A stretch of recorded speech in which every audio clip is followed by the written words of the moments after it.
Baik, Assalamualaikum warahmatullahi wabarakatuh. Sebelumnya, perkenalkan nama saya Solika Yesika Rinda dengan NIM 2209116029. Di sini saya akan jelaskan tentang algoritma. Jadi, algoritma adalah langkah-langkah yang jelas dan sistematis untuk menyelesaikan masalah dan mencapai tujuan tertentu. Algoritma juga digunakan untuk memecahkan berbagai masalah komputasi dan kehidupan sehari-hari. Dari manfaat mempelajari algoritma, yaitu yang pertama, pemecahan masalah. Algoritma membantu mengembangkan keterampilan pemecahan masalah yang kuat. Yang kedua, pemrograman. Algoritma merupakan dasar dari pemrograman komputer. Yang ketiga, efisiensi. Algoritma membantu mengembangkan pemahaman tentang cara meningkatkan efisiensi pemrosesan data dan kinerja sistem. Yang keempat, pengembangan logika. Membantu mengasah kemampuan berpikir logis dan analitis. Yang kelima, pengembangan kreativitas. Algoritma mengembangkan keterampilan kreatif dalam menemukan solusi baru dan inovasi untuk masalah yang dihadapi. Yang keenam, pemahaman teknologi. Algoritma membantu memahami prinsip-prinsip di balik teknologi yang digunakan sehari-hari, seperti mesin pencari, media sosial, dan kecerdasan buatan. Contoh-contoh implementasi dari algoritma. Yang pertama ada algoritma navigasi, itu seperti Google Maps, Waze, dan navigasi GPS. Selanjutnya ada algoritma pencarian, seperti Google, Naver, dan Wikipedia. Di algoritma sosial media juga ada Instagram, Twitter, dan YouTube. Selanjutnya, apa itu struktur data? Struktur data adalah cara untuk mengorganisasi dan menyimpan data dalam komputer agar dapat diakses dan dikelola dengan efisien. Dalam algoritma, struktur data bertujuan untuk memanipulasi data secara efisien dan mendukung operasi yang diperlukan dalam algoritma. Manfaat dari struktur data yaitu yang pertama, efisiensi, yaitu pemahaman yang baik tentang struktur data memungkinkan pengembang perangkat lunak untuk memilih struktur data yang paling efisien untuk menyimpan dan mengakses data. Yang kedua, peningkatan kinerja. Dengan menggunakan struktur data yang tepat, program dapat berjalan lebih cepat dan lebih efisien. Struktur data yang efisien memungkinkan operasi pencarian, penyisipan, penghapusan, dan pengurutan data dilakukan dengan komplikasi waktu yang optimal. Yang ketiga ada reusabilitas, di mana memiliki pengetahuan yang dapat digunakan kembali dalam berbagai proyek pengembangan perangkat lunak. Contoh implementasi struktur data. Struktur data antrian. Itu ada Maximfood, di mana user saat akan memesan, dia akan masuk ke dalam nomor antrian. Dan selanjutnya ada contoh dari JNT Express, di mana paket-paket yang akan dikirim itu masuk dalam antrian sebelum dikirim ke alamat tujuan. Selanjutnya ada struktur data Grab. Contohnya, daftar teman di TikTok dan Snapchat. Selanjutnya ada sequential. Sequential atau berurutan, yaitu urutan atau langkah-langkah yang dilakukan satu persatu secara beruntutan dalam konteks algoritma atau pemrograman. Sequential sering digunakan untuk menggambarkan eksekusi atau pemrosesan yang berurutan, di mana langkah-langkah atau pernyataan dieksekusi satu persatu sesuai dengan urutan yang ditentukan. Pemrosesan data sequential dapat berguna dalam situasi di mana urutan eksekusi atau pemrosesan yang teratur dan berurutan diperlukan. Selanjutnya, selection. Selection sort adalah algoritma pengurutan sederhana yang bekerja dengan mencari elemen terkecil atau terbesar dalam array yang menukar posisinya dengan elemen pertama. Kemudian, mencari elemen terkecil berikutnya di antara elemen-elemen yang belum diurutkan dan menukar posisinya dengan elemen kedua. Langkah ini diulang sampai seluruh array terurut. Selanjutnya ada looping. Looping digunakan untuk mengulang atau melakukan iterasi sejumlah pernyataan atau blok kode berulang kali. Dalam looping, pernyataan atau blok kode akan dieksekusi berulang sesuai dengan kondisi yang ditentukan, hingga kondisi tersebut tidak lagi terpenuhi.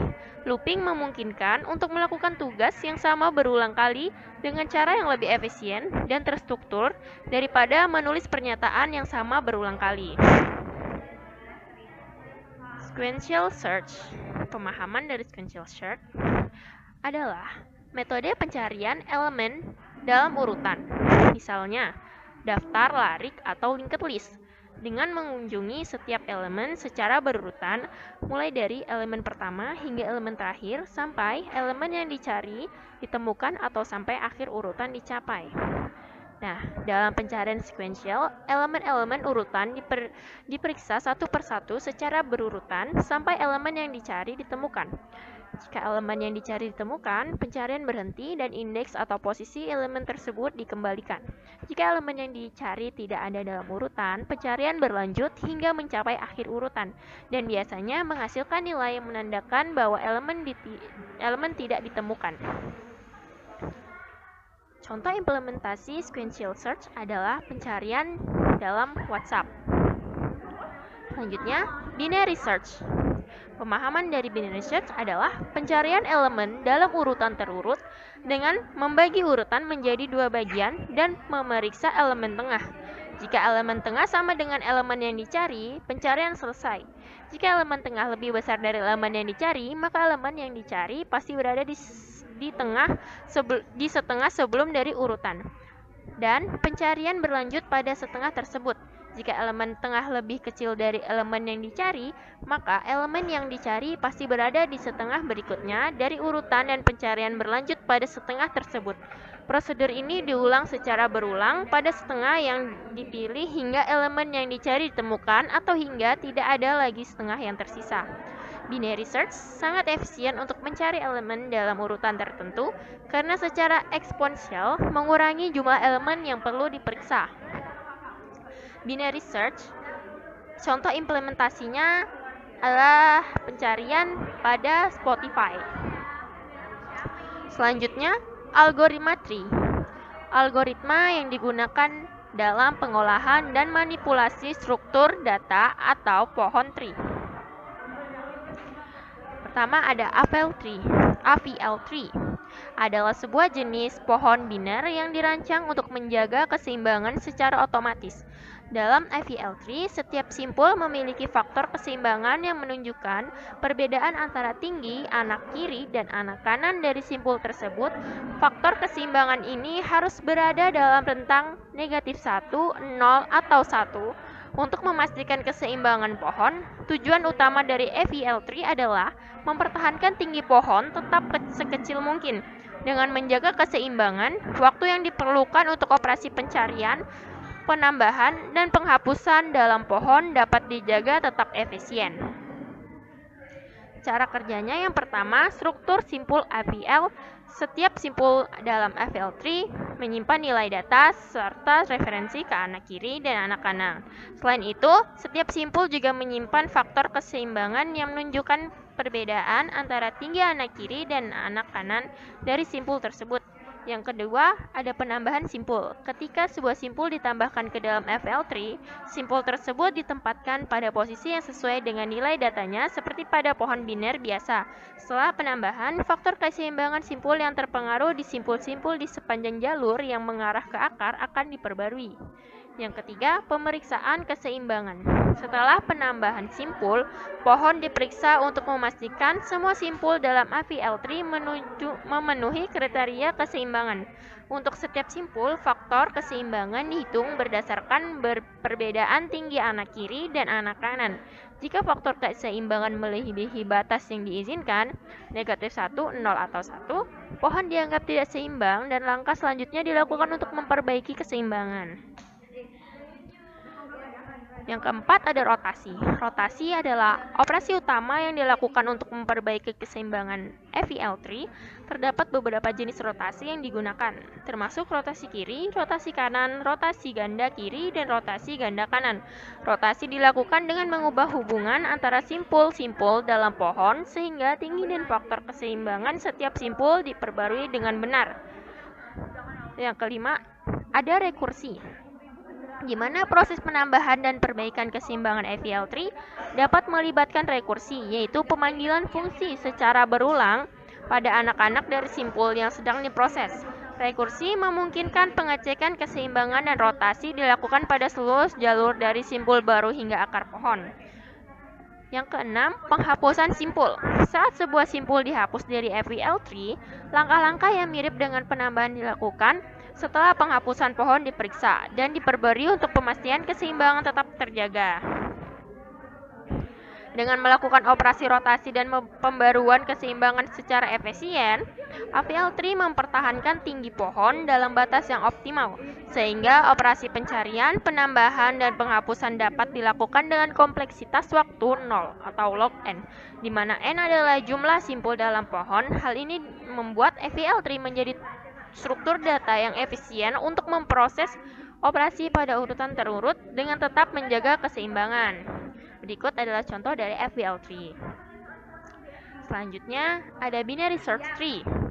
Binary search tree atau BST adalah struktur data yang menggunakan pendekatan pembagian dan pengecekan untuk menyimpan dan mengatur elemen-elemen secara terurut, dan memiliki sifat khusus di mana setiap simpul memiliki nilai yang lebih besar daripada semua simpul di subpohon kiri dan lebih kecil daripada semua simpul di subpohon kanan. Binary tree adalah struktur data hierarki yang terdiri dari simpul-simpul yang berhubungan dengan menggunakan referensi anak kiri dan anak kanan. Setiap simpul dalam binary tree dapat memiliki maksimal 2 anak, yaitu anak kiri dan anak kanan. Cara kerjanya, yang pertama, pembuatan binary search tree. Pada awal, BST bisa kosong atau dimulai dengan simpul akar yang berisi nilai tertentu. Setiap simpul dan BST memiliki 2 anak, anak kiri dan anak kanan. Anak kiri dari simpul memiliki nilai kunci yang lebih kecil dari nilai kunci simpul tersebut, sedangkan anak kanan memiliki nilai kunci yang lebih besar. Yang kedua, penambahan simpul. Saat menambahkan simpul baru ke dalam BST, nilai kunci simpul baru dibandingkan dengan nilai kunci simpul saat ini. Jika nilai kunci simpul baru lebih kecil dari nilai kunci simpul saat ini, simpul baru ditetapkan di kanan di anak kiri simpul saat ini. Jika nilai kunci simpul baru lebih besar dari nilai kunci simpul saat ini, simpul baru ditetapkan di anak kanan simpul saat ini. Proses ini dilakukan secara rekursif sampai menemukan simpul kosong, tempat simpul baru akan ditempatkan. Yang ketiga, pencarian simpul. Untuk mencari nilai tertentu dalam BST, dimulai dari akar dan dibandingkan dengan nilai kunci simpul saat ini. Jika nilai yang dicari sama dengan nilai kunci simpul saat ini, simpul ditemukan. Jika nilai yang dicari lebih kecil dari nilai kunci simpul saat ini, pencarian dilanjutkan di anak kiri simpul saat ini. Jika nilai yang dicari lebih besar dari nilai kunci simpul saat ini, pencarian dilanjutkan di anak kanan simpul saat ini. Proses ini dilakukan secara rekursif sampai nilai ditemukan atau mencapai simpul kosong.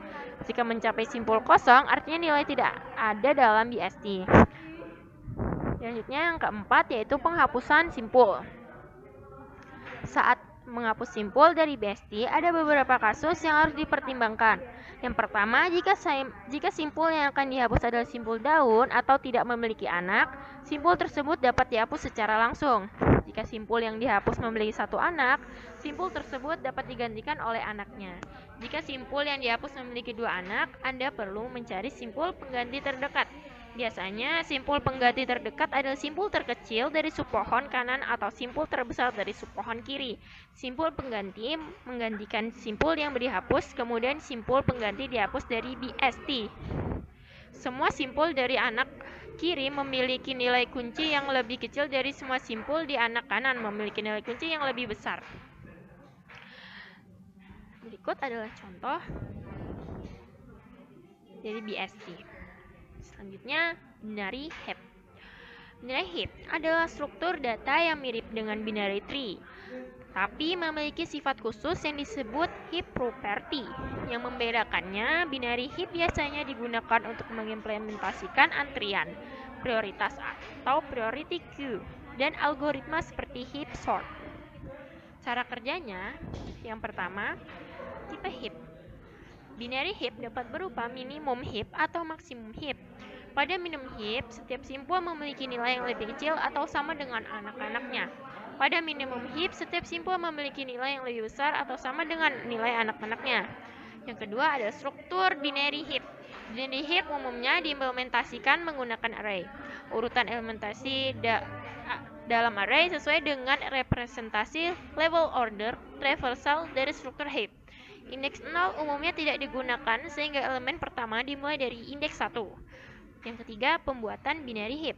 Binary heap dapat dibangun dari array dengan melakukan operasi perkolasi ke atas atau percolate up atau perkolasi ke bawah, yaitu percolate down. Perkolasi ke atas digunakan saat menambahkan elemen baru ke heap. Perkolasi ke bawah digunakan saat menghapus elemen teratas dari heap. Cara kerja yang keempat yaitu penambahan elemen. Untuk menambahkan elemen ke binary heap, elemen baru ditetapkan di posisi terakhir array, atau biasanya indeks terakhir. Kemudian, elemen tersebut dipindah ke posisi yang tepat sesuai dengan sifat heap, atau perkolasi ke atas. Dalam minimum heap, elemen baru akan dipindahkan ke atas sampai nilainya lebih besar dari 1 atau dengan nilai orang tuanya. Cara kerja yang kelima yaitu penghapusan elemen. Untuk menghapus elemen teratas binary heap, elemen teratas biasanya elemen pada indeks 1 itu dihapus. Kemudian elemen terakhir di array dipindah ke posisi teratas. Selanjutnya elemen baru tersebut kemudian diperkolasi ke bawah sampai memenuhi sifat heap. Dalam minimum heap, elemen akan dipindahkan ke bawah sampai nilainya lebih kecil dari atau sama dengan nilai anak-anaknya. Dalam maksimum heap, elemen akan dipindahkan ke bawah sampai nilainya lebih besar dari atau sama dengan nilai anak-anaknya. Contoh dari heap sebagai berikut. Baik, mungkin sekian dari saya. Kurang lebihnya saya mohon maaf. Assalamualaikum warahmatullahi wabarakatuh.